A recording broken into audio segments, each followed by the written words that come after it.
little bit of a problem a year ago, and since then I've had a little trouble with my eyesight and tracking with my thoughts and what have you. But so therefore, I'm going to have to do a lot of reading. So if y'all just bear with me, it's going to take about 30 minutes to get me to get through to my session, and then he's going to both of them are going to have some glorious pictures and colors and slides and stuff. So if y'all can just bear with me till then, we'll get going with it. My name is Murselle McMillian, and I've been working on this for about a year about conflict resolution. There's a lot of blindness in this area. We don't really know what God thinks about it and what we don't. We see in the Old Testament, he's slashing and burning and killing dragons and all sorts of stuff. And in the New Testament, all of a sudden we're under grace and we're not supposed to do that anymore. So let's spend some time today sorting through some of this and see what we can come up with it. I'm going to throw up some slides at first. And all of y'all know these things, but I'm just throwing them up there so y'all can kind of look over them quickly, and then they'll give us a little more time for anybody else who wants to come in. So when y'all get through with that, kind of raise your hand or say go or something like that. So you mean Y'all ready for the next one? Okay.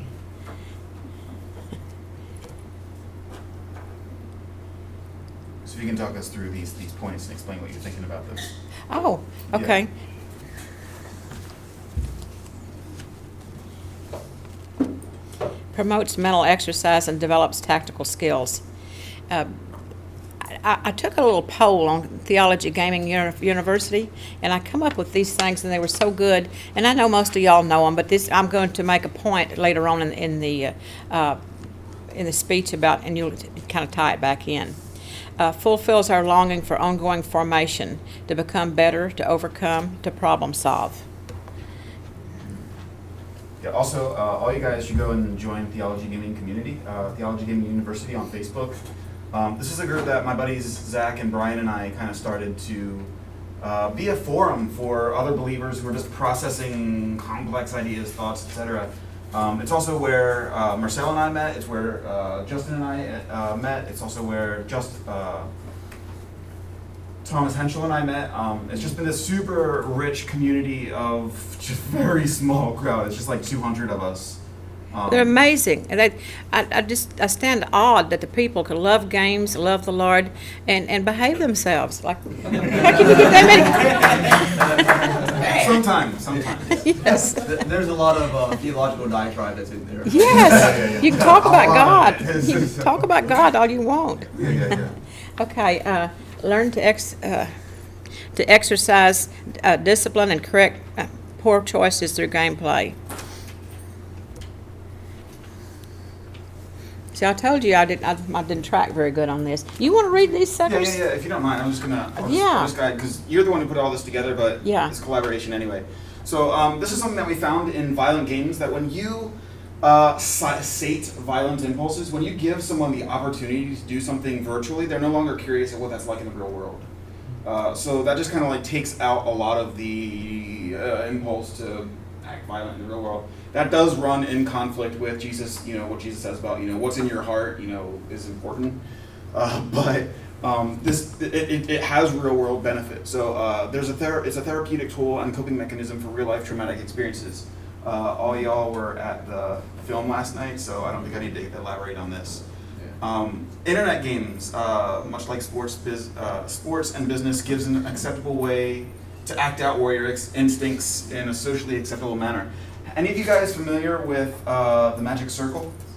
There's a game called Magic Circle, but that's not what I'm talking about. The theory of the Magic Circle in games, which says, over here, this is the soccer field. When you're inside of the soccer field, you are in the magic circle of soccer, and anything that happens in that space, you can kick, you can slide, tackle. The rules within that realm don't apply to the real world. But you can experiment in that space, and that gives an opportunity for people to act out kind of a warrior sort of thing. So you're saying I can't tackle slide someone and take their groceries when I'm at the store? You can. There's going to be That's all I heard is I can. There's going to be consequences. everything is Well, you permissible. can, Not well, everything is going to work out well for you. Exactly. Playing war games can and sometimes be an exercise in empathy. This is super cool because you learn emotional boundaries within certain kinds of settings. This War of Mine is probably the most exquisite example of this kind of scenario. But when you have boundaries within that kind of space, even in Call of Duty, there's some capacity for empathy. Not to say that it always pans out terribly well, especially when you have like a 12-year-old screaming at you. But it can be an opportunity for empathy and trying to see what another person is actually experiencing and how to relate. And using games as a mentor tool and teaching godly principles, that point probably came directly from me at some point, because I'll be talking about that in the next session, next room over. Games can go places, bring fun, help people in distress circumstances like few other resources can. Yeah, this is really true. You try bringing Rocket League into the real world, see how well that works out for you. There's just certain things you can only experience in games that are more fun than you can experience in reality. That's just part of it. Okay, thanks. Sure. Our discussion today focuses more on the violent range of games, conflicts that we find in battle. The warrior needs to save a homeland, to defend justice. There's always some force trying to dominate and control others. They must be stopped. We can stop them. We must stop them. What do games like Call of Duty, Battlefield, Medal of Honor, and Total War series have in common with the international criminals that we have known in this past century? Well, it's the good guys versus the bad guys, the Allied forces against the Nazis, leaders of democracy against Al-Qaeda. They must be stopped. No one in their rational mind would disagree. But what are the rules of doing so? Well, I'm going to give two categories. Now, the first category is examining how the Western world has made standards and laws for providing safety and order in our society. Okay, and then justice is important because keeping justice, the act of upholding good and punishing evil, is necessary for having a safe society dedicated to the benefit of all people.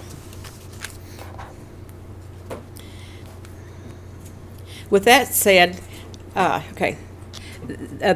second category is discussing God's standards and models for resolving conflict in general, in the heart and interactions with each other. This category includes attitudes and emotions as well. With that said, let's take a look at the society standards that first category is talking about. Historically, after World War II was over, the Allied nations were forced with how to punish the war criminals. At first, there was talk of just taking all the bad guys out and hanging them. But a sense of proper justice prevailed, and they had to sort through different types of violations and how to address the appropriate punishment for each type. First, there must be trials. We can't be as bad as bad guys. That there must be much debate, and special prosecutors from several countries were brought in to represent different aspects of justice. From the resulting Nuremberg trials, three categories of crime were defined. One, crimes against peace. That's like nation against nation violating international agreements. The second one, the war crimes. That's breaking the laws of war, which is improper treatment of prisoners, that sort of thing. And the third one is crimes against humanity. We're going into murder, medical experimentation, and just different things like that that was found. Well, anyway, it wasn't totally successful, but most observers consider the trials a step toward the establishment of international law. Here in the United States, our current attitudes towards acts against law and order range from retribution, incapiation. Somebody needs to teach me how to say that word. Incapitation? Yeah. Deterrence. Incapitation. Oh, incapacitation. Incapitation, okay. Incapacitate, so to knock someone out, to make them incapable of fighting back. Okay. Deterrence, rehabilitation, on down to restoration. So, the first one is retribution. Keeping score, getting even, making sure the offender gets as much or more pain than they caused. We really get into that one. Eye for an eye. Yes. Incapitation. Incapacitation. Incapitation. Y'all just forgive me. I read more than I speak. Removing them from society so they can't harm anyone else. There's some sub-benefits under this category. The first one would be deterrence. That's really to stop the people that has doing it, and it's to keep them from reoffending.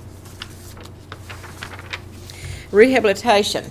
Being incarcerated gives the offender enough time for reflection and education. And then the last one, restoration. The condemned gets their life back, jobs, family, respect, community service. They can become part of the functioning community. But do these things really work? Retribution doesn't leave much room for forgiveness and mercy. These things God is big on. This also damages the self-image of the person with this attitude, as they may consider themselves a bad person.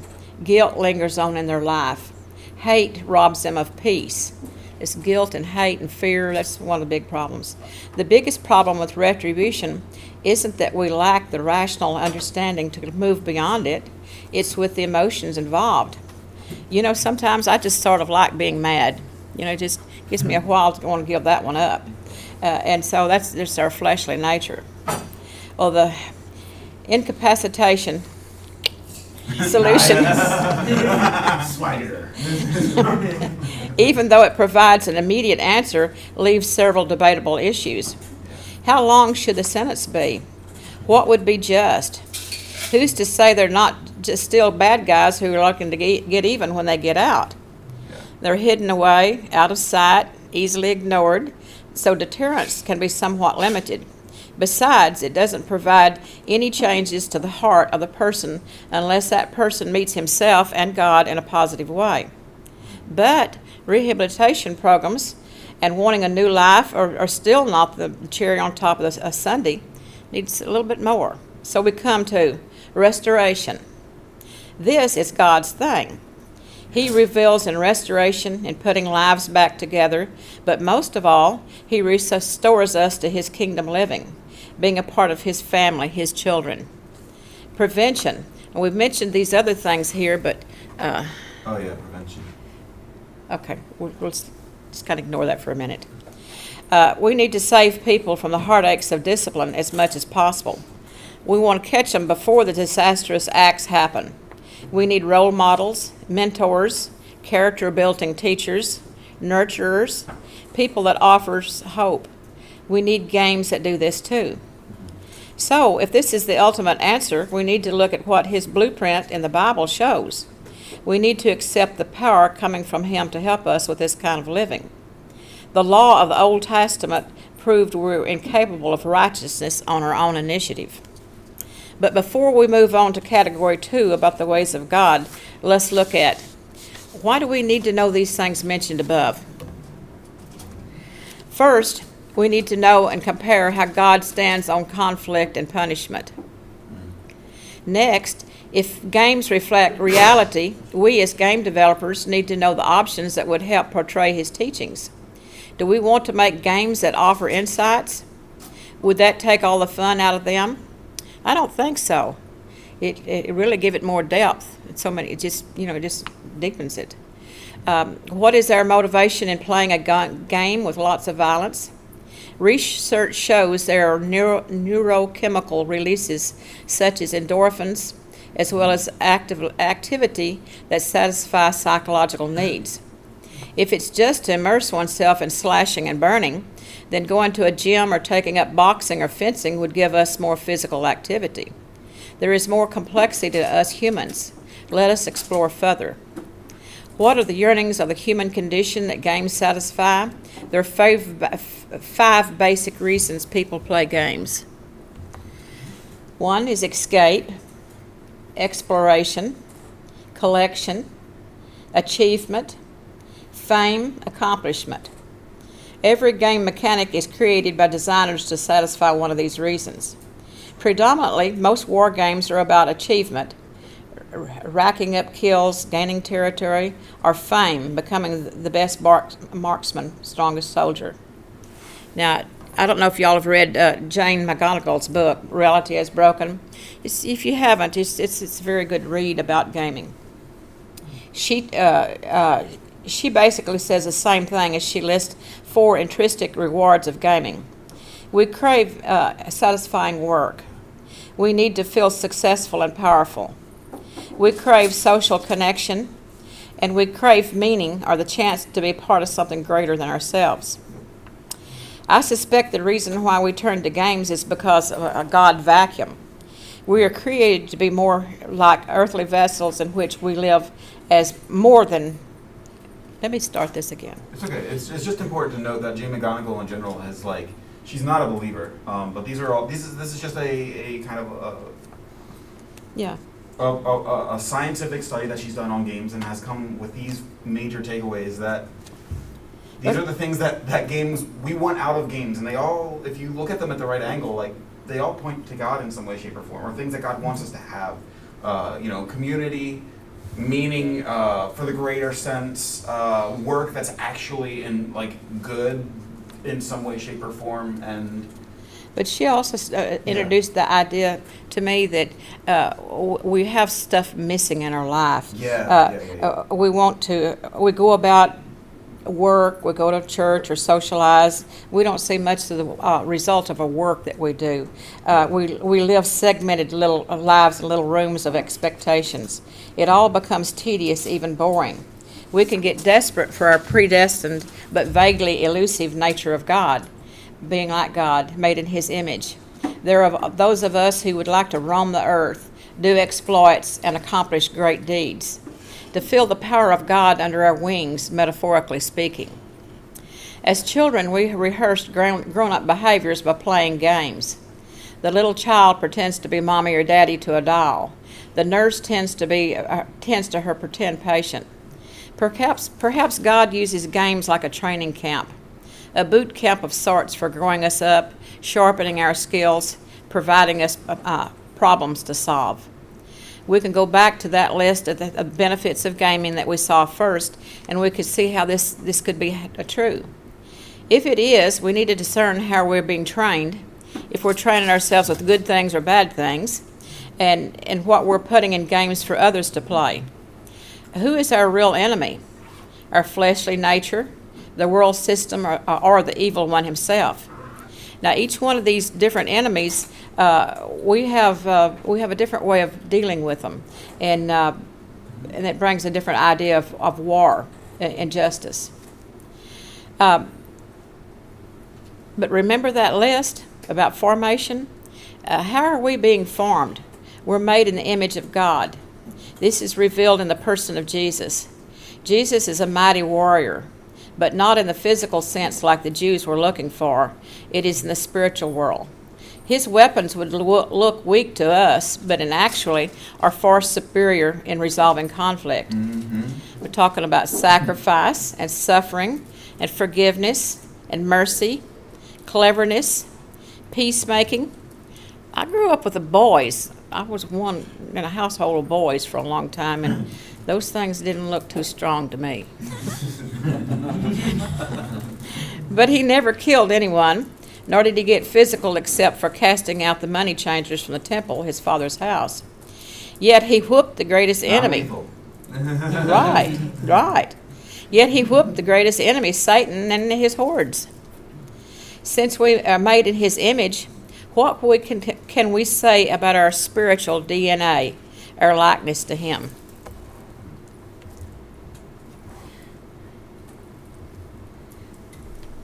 Okay, I didn't put this one on. We are warriors. Even women, I think, feel like a warrior. If you doubt it, let somebody mess with her kid. We're workers. We're leaders. We rehearse, we grow, we conquer our problems, we become like Jesus. Well, in concluding this first category, we've looked at some ways humankind have dealt with breaking the peace and well-being of society, and we can sum it up simply.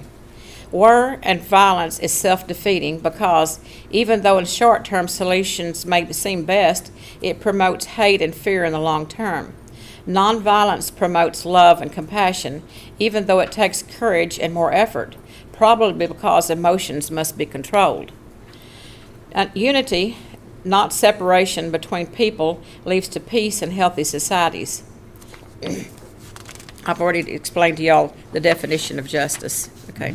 So now let's look at the scriptures, see what God has revealed about his ways. Now we're moving into category 2. Well, it's just very simple. Thou shalt not kill. That's what he said. So, Vengeance is mine, says the Lord. yeah. So I'm going to put some scriptures here with these next thoughts. For my thoughts are not your thoughts, neither are your ways my ways, declares the Lord. As the heavens are higher than the earth, so are my ways higher than your ways, and my thoughts than your thoughts. That's in Isaiah. Would it be presumptuous for me to say that I figure out what God's thoughts are? Well, yeah, I probably would be. But let's reason together. Romans 12:19 says, Beloved, never avenge yourselves, but leave it to me, to the wrath of God. For it is written, Vengeance is mine, I will repay, said the Lord. Vengeance in the Old Testament was different than in the New Testament, because Jesus had already died on the cross. The penalty had been paid, and the grace was realized. Now, we can get into some theological discussions on that, but we won't. That's just everybody do their own thing there. Is the word vengeance a word we can relate to today without it meaning, I'm going to get even with you? Whereas that can sound like retaliation or revenge, perhaps a better understanding it could be the words discipline or justice. So God says, vengeance is mine. Maybe it means in our normal everyday language now, it could be like justice is mine. Maybe we can use the word justice as a substitute here. Leaving justice to God leaves him on his throne, not us on his throne. Now, God is love, so I'm going to get into this next. So I want y'all to really carefully follow this theme forward. 2 Peter 3:9. The Lord is not slow to fulfill his promise, as some count slowness, but is patient towards you, not wishing that any should perish, but that all should reach repentance. This verse reveals the character of God. God is love. Our view of God's vengeance must be understood by his nature of love, his acts of mercy. Is justice merciful? If not, then it can lead to tyranny. And that's why we leave vengeance up to God. I just don't think we're well equipped enough to go there. That's better God taking care of that. Let's examine justice. Does God condemn us? No. Does he look out for us? You bet. 2 Thessalonians. Since indeed God considers it just to repay with affliction those who afflict you, and to grant relief to you who are afflicted, as well as to us, when Lord Jesus is revealed from heaven with his mighty angels in flaming fire, inflicting vengeance on those who do not know God and on those who do not obey the gospel of our Lord Jesus. John 12. As for the person who hears my words but does not keep them, I do not judge him. For I did not come to judge the world, but to save it. I take it that means that those who do not know God or haven't called upon his name are already condemned. We do it to ourselves by omission. This verse also makes it clear that God balances good and evil with justice. He looks after his kids. He is fair, and nothing gets past him.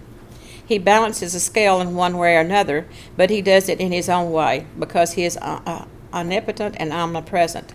His plans are perfect and for eternity. Why is God so picky about sin anyway?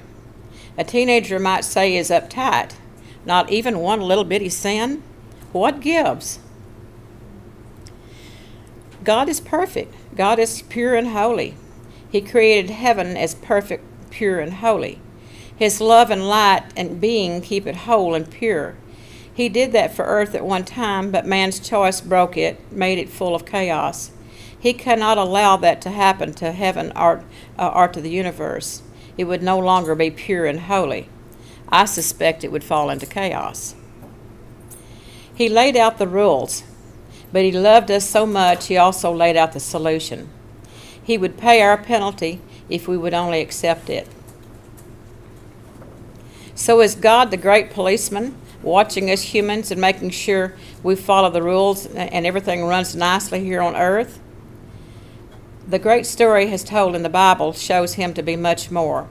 He created us, didn't scrap us when we failed, and has been watching over us as dear children, leading us back into safety and close relationship with him ever since. We will become pure, perfect, and holy as he is through resurrection. His ways are higher than our ways. He knows what it takes to bring us back to where we should be. He disciplines us to correct our paths. That's his purpose. Yeah. When we realize how God views human failures and his methods of restoration, we can model his ways as we deal with each other. We still have death sentences and prisons. These are physical structures. I believe he uses prison literally and spiritually as well. Back when I was in my early 20s, I liked the boys pretty well, and the boys liked me pretty well. Well, anyway, I come to a point where I was praying to the Lord, and I said, I can't come to you now, but I really want to. Please help me. And it's kind of like he locked me up for the following year. I mean, guys would walk across the sidewalk to a different sidewalk not to have to walk past me. And I'm going like, what gives? Well, he kind of locked me up in a prison so I could have time to chill my heels and get things straightened out a little bit. I like that, chill your heels.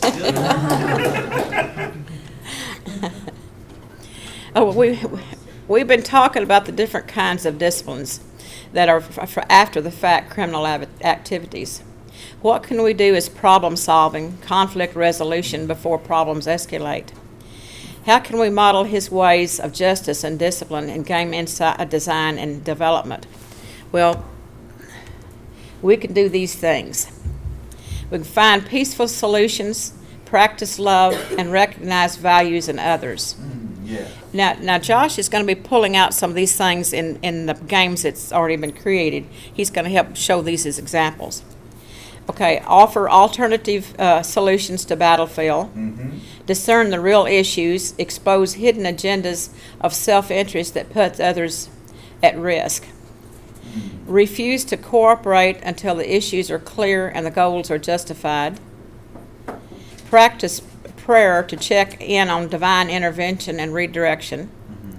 Negotiate forgiveness and restitution instead of physical conflict. Present possible consequences of current actions. Bring people the idea, you've done this before, how does it work for you? A little reality check. Who is the enemy, human or demonic? The different actions are needed in each case. Basically, you bring people in and demons. Contain and discipline the parties that will destroy people, lives, and property. Well, as we gravitate towards these solutions, what will our attitude be? Let's go back and think about personal formation again. We're going to start walking and operating in love, forgiveness, letting go, but we also hold accountable evil forces in society. And we have restoration as the goal, even if other measures are employed for safety, such as containment. And we have to understand our power must be under his control and plans. Now that's where the warrior comes in. There's times when I feel like there's a lot of power in me, but it's not my power. And if I went out and used it, it would probably be a lot of destructive force unless it's under his guidance. Yes. Made in his image. What does that look like? What does it feel like? I asked my son this question. He answered me with his usual maddening quote, God is love. This time he whipped out his Bible. Oh, you got? Yeah, I did. Yeah, that's all right. Let's go to the next slide. Okay. Okay, 1 Corinthians 13. Love is patient, love is kind, it does not envy, it does not boast, it is not proud, it does not dishonor others, it is not self-seeking, it is not easily angered, it keeps no record of wrongs. Love does not delight in evil, but rejoices with the truth. It always protects, always trusts, always hopes, always perseveres. Love never fails. Now, my son's quote usually makes me mad at the contrast in my own worldly idea of power and might. So I asked him, well, what does this man of love act like? He said, when he stands before the enemy, he tries to do all he can to diffuse the situation and promote peace and reconciliation. But when all else fails, he will stop you. And he's under commitment and obedience to God, not his own plan. My son gets it. This kind of man is hard to recognize at times because he doesn't fit our preconceived notion of what a mighty warrior is. He comes clothed in humility, and he may seem weak at first, but it is a strong man who can control himself, look for alternatives, use patience, not be easily angered, keeps no records of wrongs, doesn't boast, and rejoices in truth. Wow, that's a man. King David was such a man, especially when he was young, a man running all those years from Saul, whom he could have killed several times. So, yeah, that's a really good example to bring up. What David did with Saul and how much he actively refused to take what seemed rightfully his, to kill like the king, especially when the king was pooping in a cave. right. So we have some heavenly tools here. It's sacrifice, suffering, God's power, peacemaking, cleverness, humility, love, forgiveness, letting go. Did I say forgiveness twice? Okay, sorry. Mercy. It's important. Double up on it. Faithfulness, restoration is a goal, rejoicing, holding evil accountable. And if you don't do that in society, we just have to do that. Okay, so what kind of justice are you looking for? Are you looking at retaliation, restorative, distributive, mercy, balance of power? Now, I'm going to go ahead and give you my favorite scripture on, I think this will make a wonderful game so they can do it. This is Elijah.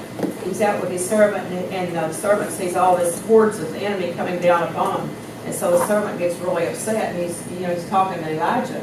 And so Elisha, and so Elisha says to him, don't worry about it. For those who are with us are more than those who are with them. And then he prayed that his servant's eyes would be open. And then the servant saw what Elisha had already seen. The mountains were full of horses and chariots of fire all around Elisha. Well, what did he do? He strolled out to greet the soldiers, calmly asked God to strike them blind, and led them to the capital city 12 miles south, where they were then surrounded by Israel's army, and asked God to restore their sight. Can't you imagine the awakening they got? Then he directed the Israelite king to feed them and send them on their way. And for a while, the Armenians did not bother Israel. You just kind of don't want to mess with that guy. This is just completely tied to that whole line of like, God, you prepare me a table before my enemies. Yes. Well, and this is like total like enemy humiliation at this point. Like, like hey, we could kill you. Here's dinner. Thank y'all for putting up with me. I know I'm not the best speaker, but I really, my heart has been in this, and I learned so much for it. I really thank God gave this to me for me. But anyway, I'm going to turn it over now to Joshua, and then he's going to turn it over to, I think I got it. Yes. Cool. He's going to turn it over to Justin, and we'll be doing that. Cool. So I want to focus a little bit more on verbs. So we're in the Game Dev conference, so we're going to focus much more on when you press a button, it does something. And how do you do that? How do you change that? What is completely different from the tools of vengeance, vengeance verbs, in focusing specifically on violent scenarios. So I'm calling this redemptive progress. And I just got to quick say, this might be a little bit divergent from where Murselle's coming from and some of you guys. I am focused on God brings us through a process. That's my perspective, especially when you look at, like, let's start with a bunch of murderous polygamers and turn them into followers of God. Well, that's going to take time and progress. So that's what God does. He takes people who are polygamers and men of war, like Abraham was, and uses them and transforms them progressively over time, not overloading them with a ton of laws. So he has a destination, which is the restoration. We're going to get there. But first, I have a question for you guys. It's a little bit hard to see. 87. Would you guys turn down the light back there so that we can see this a little bit more? A lot of my pictures are kind of dark, so I apologize. In the case of Otacon, yes. Yeah, so the question is, can love bloom on the battlefield? I hope this is familiar to at least a few of you guys, but this is a question that shows up in the middle of Metal Gear Solid 2. It's a rhetorical question, but Snake very quickly and promptly responds. Can bloom on the battlefield, but we're going to look at love as a little bit different than just the romantic definitions that Otacon was thinking of in this scenario. So we're going to first start with what Murselle brought up as deterrence. So when you focus on a violent scenario, you have a problem, and that problem is there's somebody who's trying to kill you. And so there's a couple of ways that you can respond to the scenario. The first example that I want to show is you're familiar with the term deterrence if you know anything about 20th century history, because there was nuclear deterrence, which is mutually assured destruction. That's what I want you to think of when you think of deterrence. It means, hey, there's guns that we're pointing at each other, and the reason we don't fire is because we're both going to die. This is not very godly, but no one's dying. So that's good. This is an example from a game called Counter-Spy, which came out on PS4 a couple years ago. And you are basically the mediator who's trying to raise and lower the DEFCON level. That's what the 3 is up there. And trying to keep both the Russians and the Americans kind of at a stable sense of not blowing each other up. But yeah, that doesn't always work out terribly well, and the end of the world is common theme throughout the game. So Gunpoint. Gunpoint is a really, really cool puzzle game and has a lot of things about it that I would love to go into, but the first thing that's most obvious is that gunpoint. One person has a gun, the other person has a gun. This is deterrence in a nutshell. It's two people holding a gun at one another and trusting that no one's going to pull the trigger. This works in a sense that no one gets killed sometimes. Sometimes it doesn't. And this also shows up in another game called I Am Alive, where you can pull out a gun and intimidate others with a gun, and that's just another example of deterrence. I'm going to spend a little bit explaining defamations, because defamation is super duper fascinating, especially when you bring up...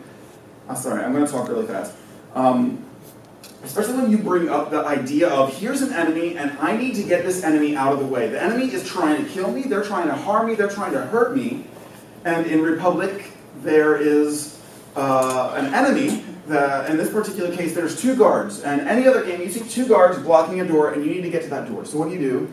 You find a way past that door that usually results in violence. So typically you get a sniper rifle, you just pick them off from a distance, or you just get into a gunfight, whatever. In Republic, you do something a lot more that I actually had much more of a bigger problem with, which is you go into their, this game has a surveillance system.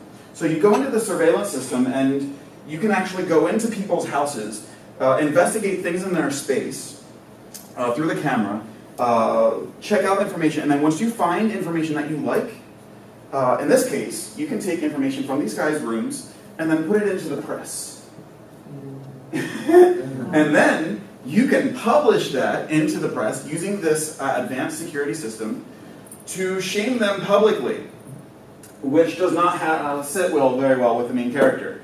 When she said she felt sick to her stomach, that was because she just told the whole world that a man who lost his family and his family in a fatal car accident was maliciously speaking against the overseer of this underground compound, so he is now under arrest for propaganda, and you now know more about him, and you no longer have a guard at the exit. Yay, he's no longer there, and he's still alive, but she feels sick because she did something really terrible, and it's terrible.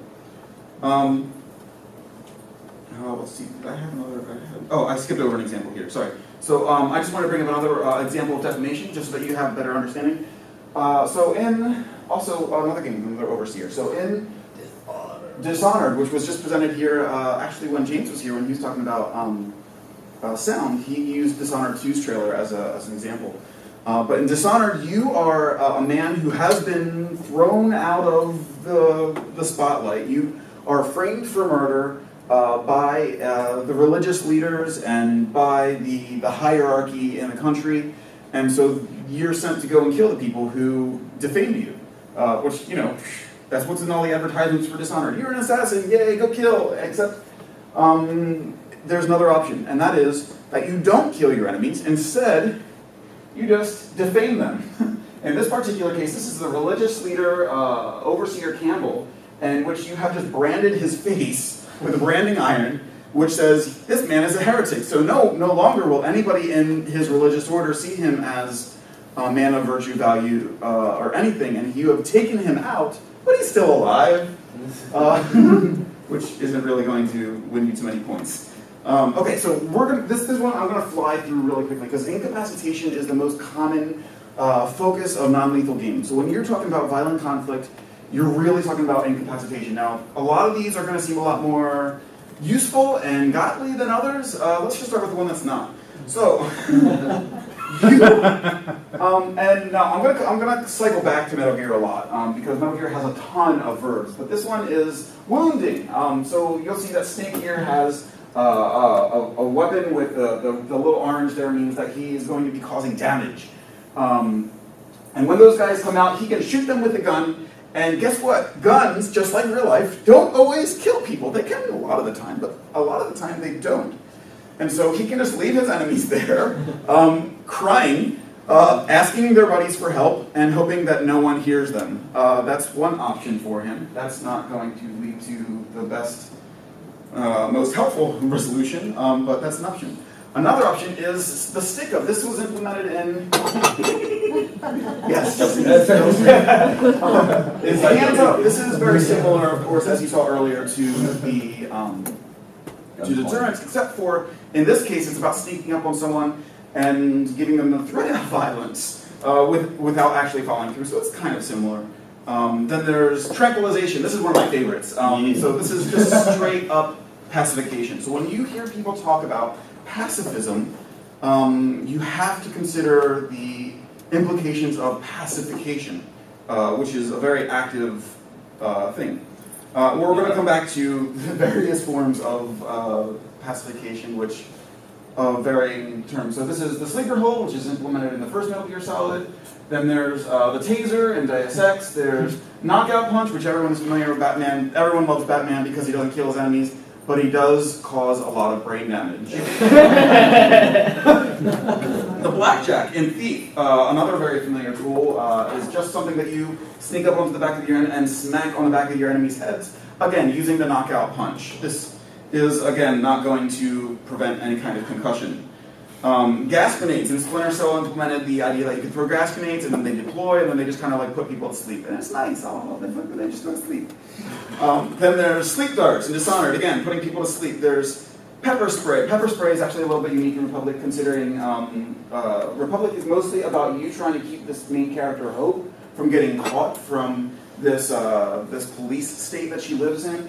And when a guy comes after her and is about to capture her and send her to the prison, she'll just whip out the pepper spray if you've had her equip it, and she'll just spray him in the face and then get away.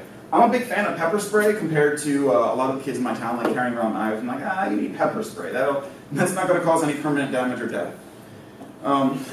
This is a little bit different. So this is Stranger's Wrath, which was an Oddworld game. Incapacitation in the form of this little spider monster thing on his bow here. He shoots that out and it wraps the enemies up. So it's about restraining those who are intending harm. And that's very similar to the lasso in Red Dead Redemption, which was my personal favorite weapon of that entire Xbox 360 generation. It's just so fun. Like, hey, this guy's causing me problems. I'm just gonna hog tie him. Battlefield Hardline. So this is an actual Battlefield game, which actually gives you the opportunity to not kill your enemies by flashing a badge, which has about a 50% chance of working. It's not terribly reliable when you're going up to a bunch of criminals who are, growing drugs. But you can press that button and tell them to freeze. Then you can also use the handcuffs and tie them down. So those are important, valuable tools of incapacitation. Oh, and rubber bullets. This is one of my favorites in Metal Gear Solid 5. So you spray somebody with bullets, which are not going to kill them, but it's not going to feel very good either. But they will be stunned for a little bit.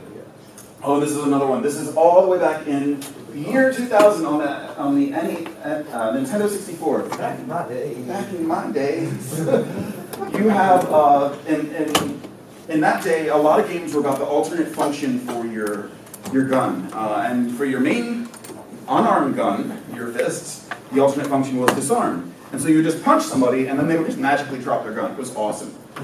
This was matured a little bit in Mirror's Edge, in which you actually take the guns away from people, and you can even, I think that there's an animation that shows Faith disarming it Batman style. And of course you could actually shoot people in Mirror's Edge, but that was just playing the game wrong. So now we're going to upgrade a little bit beyond incapacitation to let's just prevent violence. These are a bunch of verbs that are really about solving problems by different means. So we're going to get a little bit into adventure games here, but I'm going to try to stay away from adventure games and still focus on violent scenarios. Civilization was what was one of the first games that implemented diplomacy. And there was a bunch of others that I can't keep up with all the games that have some sort of core diplomacy system in this strategy genre, simulation kind of genre, but it's still based on what verbs are you doing. What do you say, what do you do? And so I call it actional diplomacy. This is my personal favorite. This is relational diplomacy. So when you talk to somebody, when you have a conversation with someone, you're building rapport, you're building trust, you're building an active conversation that goes beyond just this current scenario that we're in. So this was a conversation that you had in Alpha Protocol, where you're talking to Saeed something or another, I can't remember the terrorist's name, but he is, depending upon how you talk to him, he can actually side with you and help you later in the game, and also completely disarm his assault on the United States, which is just fascinating to me, and all just because you respect him and talk to him like a human being, which may or may not be fantasy, but I think it's fascinating as a game. This is another kind of diplomacy. This is investigative diplomacy. So The Witcher is, at its core, a detective.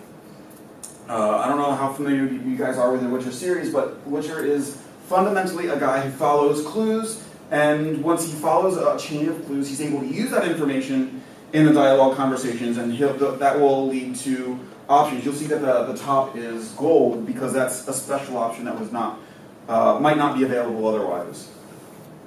Charismatic diplomacy. This one is one of my favorites. This was an outfit that I actually got in Fallout 4 because, and the only reason why I walked around town looking this ridiculous is not because I'm white, but it's because that outfit gave me a +3 charisma check. Actually, I think the sunglasses added 1 point, the hair added 2 points, and that weird short vest combo added 2 points too. Makes perfect. Summer shorts. If you play the game, wear summer shorts. It'll help you a lot. You'll get into conversations with people, and they'll say, it'll just give you a list of options of what you can say, and then if you look cool enough, you'll get the diplomatic solution to problems, which I don't know. I don't think that's terribly useful for real world unless you just are able to. Ooh, it's cool. So this is one of my personal favorites. Also, when it comes to solving problems, this is actually a violent scenario in the end of the Shiva, which is one of my favorite adventure games. If you've never played the Shiva, add this to your Steam wish list. It's a very, very short but fascinating game about a guy who's wrestling with his faith. He's wrestling with, God, are you there? What are you doing, God? And in the process, he ends up coming across another rabbi who is manipulating, doing very bad things, a very bad rabbi. So you get into a rabbinic battle of seeing who can be the better rabbi. And so, I don't know if you know, but in the rabbinic tradition, everything is about asking questions. So if you ask the best questions, that's how you win. And so I like this one. And that's very similar to an original adventure game mechanic that's legendary, which is insult sword fighting from the original Monkey Island. And this is just trying to find the best kind of insults to win. Even though they're holding swords, the actual battle is the insults that you're hurling back and forth. So insulting and humor, I think it's a little bit more dominant on the humor side than just insulting others. So this is where humor can be super, super helpful for violent scenarios. This is a game made by a Christian guy, Nelson, Zelvier Nelson. I don't actually know his last name, which is embarrassing because we've been friends for years. But this game is called All Hail. Yeah, I actually met him through Justin. So Zelvier Nelson, he is an army brat, so he lives in Rome. But he made this game called All Hail the Spider God. Came out last month. It's an all text-based adventure, and it presents a violent, dangerous scenario where you are in the lair of a Lovecraftian cult that is all about to come and kill you. And so you hear, you're in the scenario, and people are assuming that you're just a good person who's or a good cult member, and are just going to follow the format of things. And instead of trying to fight the crowd, you have an option that's very clear at the bottom. So you have a captive audience. You see that at the bottom, or in the middle there. So what do? You can continue the message, deny the message, so completely go against what they're teaching, flee the message, attack the crowd, or pun. And so let's see what happens when you hit pun. As you know, it's funny, we'd be in a very different situation if the spider god aided the web. You know, because spiders have 8 legs. The audience looks on with stunned silence. So then you have an option, pun harder or abort. So this point in the game, I'm like, all I want to do is pun. And so at this point, you're approaching this violent, dangerous scenario with humor, which has this disarming effect. And I don't know why this isn't used more in games, because this is a bad joke. This is a really bad joke. But it's so bad, it's perfect. And this is something that I want to keep in mind, is that when you go for a bad joke, sometimes bad jokes are really usful for disarming situations. A couple other examples of prevention are... Tower to your point. You just stay over there. So tactical evasion, this is just another form of prevention. So a lot of games just give you the verbs for ghosting levels, which is a stealth game term for not ever being seen. And so that's what you're doing in The Marvelous Mistake. It's also what you're doing in Neon Struck, which is a game made by a Christian man named David Pittman, in which the only verbs that you have for the game are to not be seen. You don't have any weapons, you don't have any ability to fight back. You can make a distraction, but ultimately it's just about tactically trying to get around a violent scenario. So that brings me to the most important and the most... I'm going to still fly through this, but I just want to let you know that this is really what we're all about. It's the core of restoration and God's desire to restore and give restorative verbs. So, okami is about this, or okami, depending upon how you prefer to pronounce it, is about you playing, and this is going to be a little bit of a contention for our Christian audience, is you're playing as the Shinto goddess Amaterasu, and she is embodied in this wolf. But your core goal for this whole game is cleansing the world of curse, removing the demonic presence from the world, and bringing restoration, life, vitality, and harmony to the world around you. And so it starts in scenarios where you have to actually violently fight demons, and you see the words of curses filling the air, and you have to engage in spiritual warfare. And so you fight the demons, you cleanse the area, and suddenly everything goes back to this radiant beauty. This is in HD. Okami was originally in 2004 when it came out on PS2, but it was remastered for PS3 and HD, and I highly, highly recommend the HD version because it's just magnificent. So it's this theme of, and I want to belabor this point because this is an opportunity for us as Christians, and this is something that games have actually been replicating and reproducing for several years since this point, is where you are spiritually cleansing an entire area, even in games that are really, really dark, like, let's just say, Far Cry 3, Far Cry 4, where you are going into an area and you are gaining dominance over the enemy, clearing them out, and the whole map changes its color. The world changes its vibrance. The violent conflict literally goes away. And now, I'm not saying that the use of violence in those scenarios is justified, but that's the kind of same theme. So this has also been replicated in the Prince of Persia remake of 2008. This is also replicated in, there's a good handful of others, they're not coming to mind at the moment, but this idea of clearing out an area, a region, is very, very prevalent in the open world genre. Okay, so this is one that I'm back with Dishonored because this is one that is so easily overlooked. I recently wrote an article on Game Church, or joined in with a collaborative article on Game Church about grace in games. The most important thing that we tend to forget when we're thinking about enemies and violent scenarios and conflict is, here's the person. What's their story? Why are they in this scenario? And so, in Dishonored, Knife of Dunwall and Bring More Wishes, which was a combined DLC campaign added onto the original Dishonored, you get to play as Dowd. And this is Dowd's perspective before he assassinates the Empress. And so he is the assassin who kills the Empress. Spoiler. Well, that's shared at the very beginning. Get out, Caller. I'm going to sit down now. I won't. And so you get to play as Dowd. And so that sort of like playing as a bad guy is empathetic in a sense, and it's good in that sense. But the best part of this game is that you get to control how he processes this sin.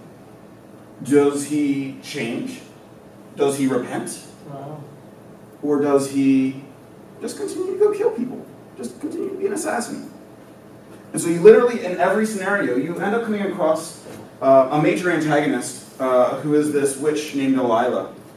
And then towards the end of the game, you have a scenario where you confront Delilah, and you find that she's actually trying to do something really, really bad. I'm not going to spoil exactly what she's trying to do, but she is trying. It's bad. It's worse. It's a bigger bad. So no matter what, whether you choose the purely redemptive path or the assassin path, you still end up in the same place. But how you respond to Delilah in the end, you have the option again. Do I take the life, or do I choose to let her own consequences fall on her own head and catch up with her and bring attention to that? So this is the Reformation path. That's something that I really, really, really value in games. I used to hate the idea of playing as bad guys in games because it was always like Overlord and all these other games where you get to play as the bad guy, and Grand Theft Auto 4 and Grand Theft Auto 5 where you're playing as like Trevor and all these terrible people. I would like it if those games would let me play as a good guy in their shoes, but since I don't, you don't get this Reformation path. So this is the thing that I really, really love is the Reformation path. Okay, another aspect of restoration. So you guys have probably already heard a lot about Undertale, but Undertale is the first game that specifically takes the JRPG top-down turn-based battle structure and adds a new verb set called Mercy. And this is about, like if you play the game, you'll find pretty quickly, the game's training you to not use force, but specifically to choose mercy. And that it expands on that, and it's not just the path of mercy, but it's building an imaginative verb set where you find yourself in these battles. And most battle verbs are along the lines of like, shoot, stab, throw, all the things that we're familiar with in violent games. But if you choose from the specific act option list, you'll find things like wiggle your hips, or dance, or flirt, or wink. Like, those are weird verbs, especially when you're fighting monsters. But it creates a new imaginative possibility of where things could go for the sake of restoration. And you even end up coming across a lot of bosses that are, the boss battles turn into these wild puzzles in how do you get the boss to let you have, like, share mercy and to walk out of that situation with grace and restoration. And towards the end of that battle with a particular boss, I'm sorry I'm spoiling this, you find a water cooler in the midst of like this hellscape, and you actually get the opportunity to take a cup of water and hand that to the boss that's trying to kill you. So restoration shorthand. This is one of the last few things that I want to share. So Metal Gear Solid 5 has this ability to abduct your enemies. It's awkward. I recognize this. I brought this up when I wrote about this on research. It got featured on Kotaku, and they're like, "Oh, here's a Christian who's writing about kidnapping and brainwashing as if it's a good thing." So I will say that as a caveat. But so in the game, you get to incapacitate your enemies with tranquilizers, sleeper holds, all those things that we already went over, rubber bullets, even wounding. But then you get to attach a float extraction balloon to them, in which your cargo airplane comes, catches them, and brings them back to base. And by the time you get back to base, they're like, "I love you, boss." And you can even punch them, and they're like, "Oh, you're great." So there's obviously some sort of thing that happens in between here that we're not quite seeing the magic of. So this isn't terribly perfect as an analog. But you'll see, like, there's the soldier saluting, there's a random goat that you also abducted for no reason. But the point is that this provides a sense of imagination of restoration. This provides a state of the game actually requires that you value the lives of your enemies. It requires it. Otherwise, you can't progress. You can't gain new skills. You can't build your base without converting enemies. And this aspect of conversion, even though it is weird and crazy at times, is something that we need to think about as we think of restoration in games. And when you are trying to create that new mechanic, I encourage you to think about how you bring enemies and convert enemies into good friends. This is just about the imagination more than anything. One last thing that I will say is that you've probably seen images from Metal Gear Solid 5 of Venom Snake covered in blood. What I didn't realize is that I was playing the game and I was like, why am I covered in blood? I wasn't shooting my enemies. And I realized it's his blood. It's his blood. And this made me think a lot about, like, when you think of Jesus in Revelations, it says that he has blood covered on his robe. Why? Maybe it's because he bled for his enemies. You can also take a shower with them. Yeah, you can take a shower. Yeah, make sure if you end up looking like that, if you end up ever in real life or in video games looking like this, take a shower. It's nice that they have showers in the game. Thank you, Rob. And this is my last example.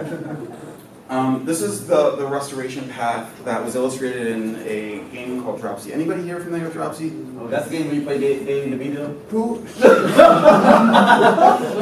Who here isn't familiar with Dropsy? I'd rather hear you guys. Okay, perfect, awesome, thank you.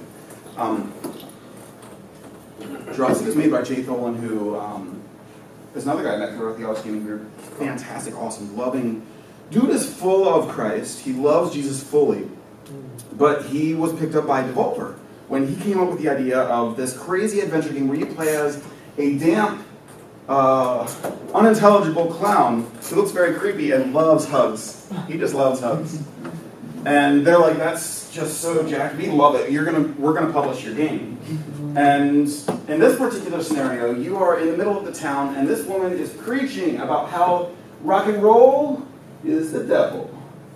And so he finds himself in all these, and then once you follow the actual lady preacher, you find that she's in mourning, and that you find her kind of like smoking out back, and there's a quest line where you can actually go and find what is wrong with her life, provide it for her, and you bring new life, new hope to her, and then she comes back to church. She's no longer preaching about what's evil, she's preaching about love. And so this game has this open world, it's an open world adventure game where you can go anywhere in town and find broken people. Find enemies. Find people, literally, you can find enemies in the game. And you are preemptively choosing to solve their life problems, to give what you would like someone to give to you. And this is how Jay Tholen brought the gospel to video games. So much so that I was listening to one of my favorite podcasts recently, which is Idle Weekend with Danielle Riendeau. And she is not a believer. She is would definitely not identify in that realm. And she also had someone on the show, or a write-in listener, who said that he's an atheist as well. He loved the demonstration of Christ through this game, found out that Jay was a Christian, was like totally enthralled with it. I was just like, why aren't more people talking about this? And so Danielle went and talked about how, like, she's like, I absolutely love everything about this game. And it's because it's about preemptive love. So that's it for me on the examples of restoration in games. I'm going to hand it over to Justin. Hopefully that adds something to your imagination on what kind of verbs are available outside of the typical expectations of violent scenarios. So in this game, called Release, is what I've been working on for a long time. I'm trying to answer one question, which is essentially, can dry bones live again? You know, so I'm trying to do this through a story of this this character, and her name is Elise, and she's not very nice at all. She has a lot of anger issues and revenge issues, but at the same time, she justifies it as justice. So I think a lot of times what happens is that, whether in the flesh or whatever it may be, I think a lot of people make decisions based off of, I'm really doing it for this reason, but underneath that reason is just bitterness or something else that's kind of poisonous or whatever, that they may be holding on to. And that's what her situation is that she has actually been human trafficked for about 7 years. So it's kind of a nightmare situation within the worst degree. And her father is directly and also indirectly responsible for that action because there's some actions that he had taken in the situation that left the door open for her to be in that situation in the first place. So, needless to say, she is absolutely furious and livid, but at the same time, she wants justice. And there's something that she finds out, and talking to someone, this random soldier at a bar, that there's something called the judge's key, and it's supposed to be able to eliminate all evil from the world. You take this key and you use it, it can get rid of all evil. And then she begins to learn that this key is around it's like a world empire situation. So it's around basically the emperor of the world. And she's like, wait a minute, if he is supposed to be the ruler of the world and he's personally in the space of retribution, she needs retribution for what happened to her, and she's angry about it and everything, and she believes what she's doing is right. And she would pose the question like, what would you do if you had gone through this situation and someone was as to the actions that she takes? They're just very, very aggressive and very, very judgmental. And once again, to Murselle's point, that it's a justice situation that should never be in our hands in the first place. It should be a divinely inspired thing in terms of justice itself. She takes it upon herself, and then therefore leads to a lot of issues, to say the least. Notice the very, very long sword as well. So then we get to a place where there is a transformation. So she begins to go through this. I'm not giving too many spoilers away. Like, it's almost in the title of itself, Release. But there is a point where she starts off as an atheist because she is convinced that what happened to me, if there was a God, why did this happen to me? There couldn't be a God at all. There's no way, there's no possibility of that. So she lives her life in that way, but then what happens is that she picks up and gets mentored by another party member named Sho.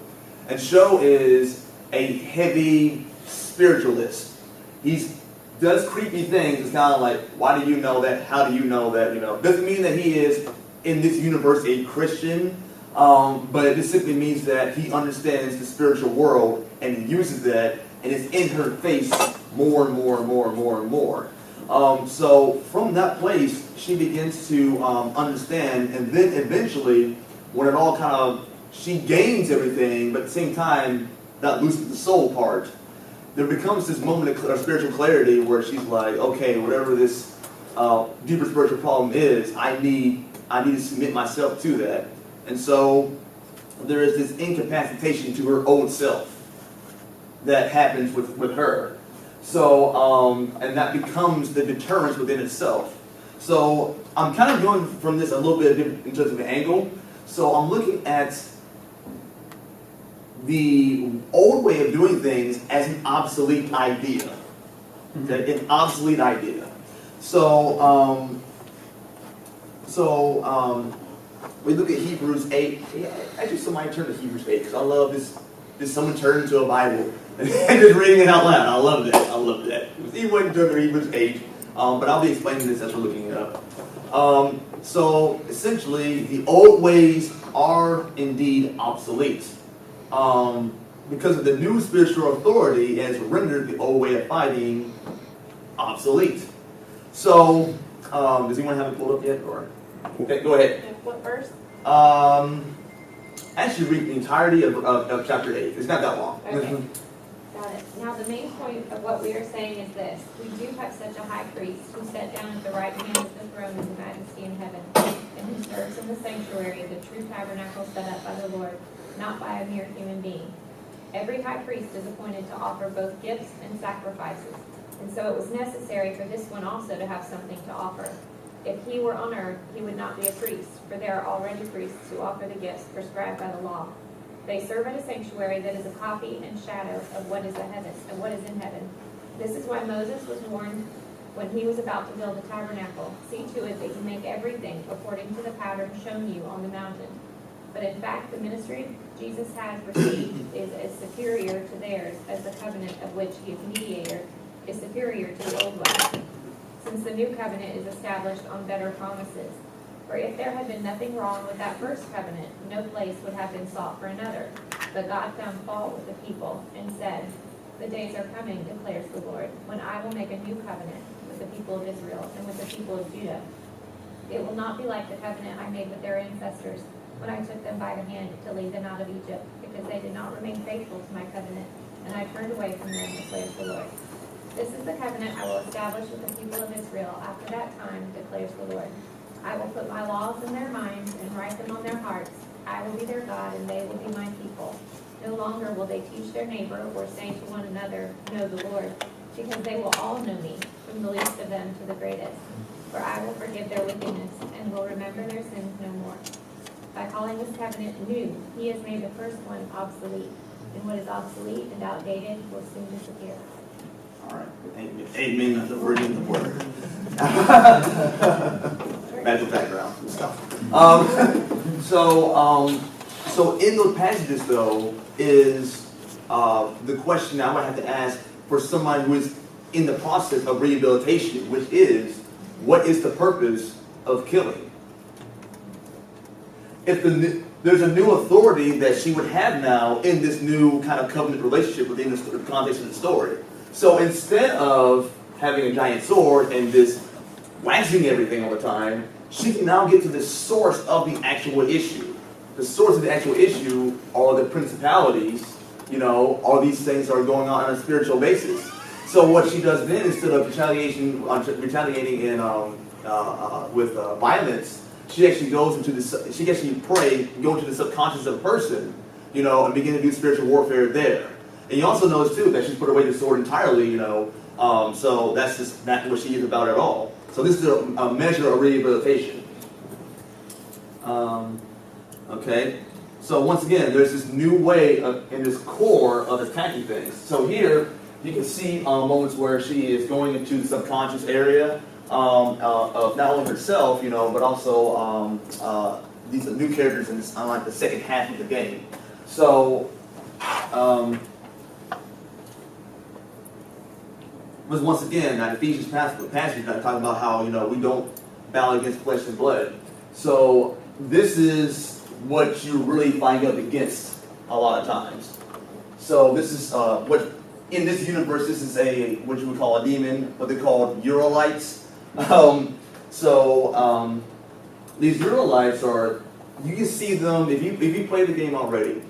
if you look very, very closely, before she makes the decision to go into her town, don't spoil anything, but before she makes the decision to go into this town, you will see something kind of flicker by really fast. You'll just notice it. If you blink, you'll miss it. But it influences her action to go into that town and do what she does. So now she can directly go into that. Why? Because she has new authority. Same thing with us. So why fight? Why do that? Okay? So I think I'm out of time. Sorry, No, you're fine. But the conclusion is the restoration of everything that has been taken from her through the retribution, the incapacitation, the deterrence, the rehabilitation, and the restoration. She's now a full person that the vengeance then turns to healing and has rendered these whole things obsolete. So that's the example of what I'm trying to do with my game as well. And to piggyback on what Murselle and what Joshua were saying, why? Yeah. Piggyback away.